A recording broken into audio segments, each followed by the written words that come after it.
great to see you all. I know I use it every time.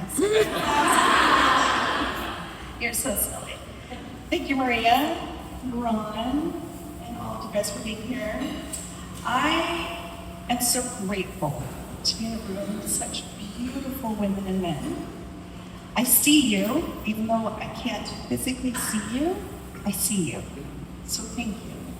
Thank you for seeing me and for letting me see you. I'm gonna try not to sweat. So, I have a question for you. This is my doctor, I can't see better. Have you ever had a moment or moments in your life when you've had to surrender? It is a really shitty word sometimes. Sometimes it's great. But I know for myself, I white-knuckled it. I lost my eyesight to some degree 4.5 years ago. I was a thriving and driving real estate agent. I have 3 children, teenagers. And I woke up one morning with that dark spot in my eye, and 3 months later, and a few other things that happened along the way, I was blind, and nobody could tell me why. So I had to literally surrender to what was happening to me without despair. That was what I kept telling myself. For whatever reason, God, the universe, my own tenacious spirit would not let me go into despair. I surrendered to the fact that I wasn't going to be able to see my 13-year-old at the time grow up, drive, and see his face when he's 17, which he is today. It's really, really a big sad. I knew I was going to have to surrender to giving up my independence and being dependent on others. That was really, really hard. I knew I was going to have to surrender to wearing weird outfits because nobody could tell me I was wearing weird outfits. My husband is not good at it. I'm wearing something funky. Thank you to my daughter. I had to surrender to all these things, and I white-knuckled it the entire time. What I was missing, right, because tragedy creates wisdom, what I was missing was presence. So I had to let go of the past. I had to not fear the future because I didn't know what the hell I was going to do. I was a real estate agent. I showed properties. How was I going to drive? I looked like a drunk college girl trying to walk into houses. It wasn't pretty. Although I did sell 3 homes after last time So, kudos to me. But I needed to be present. And so I went on this journey of self-healing.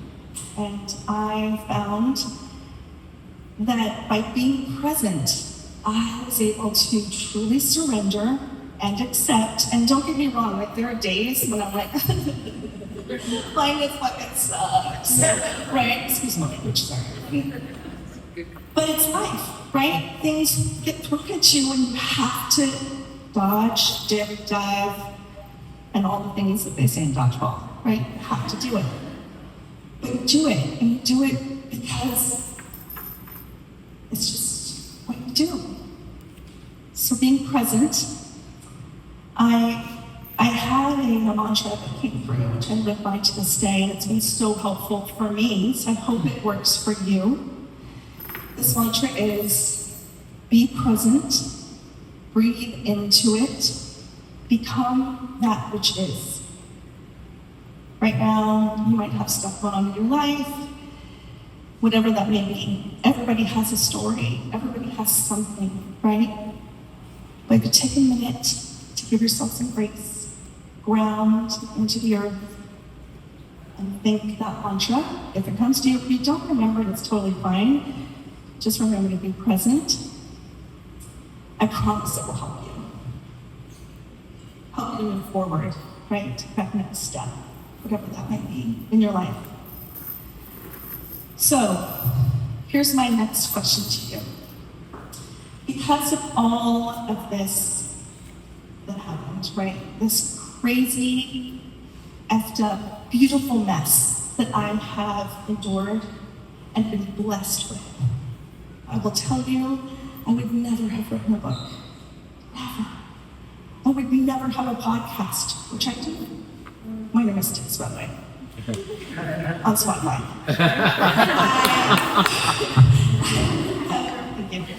I would never have been able to have the relationship I have with my daughter. Or have, or have my youngest son tell me every day he loves me. Or have FaceTime with my older son who is in the Air Force, because I wouldn't have been present.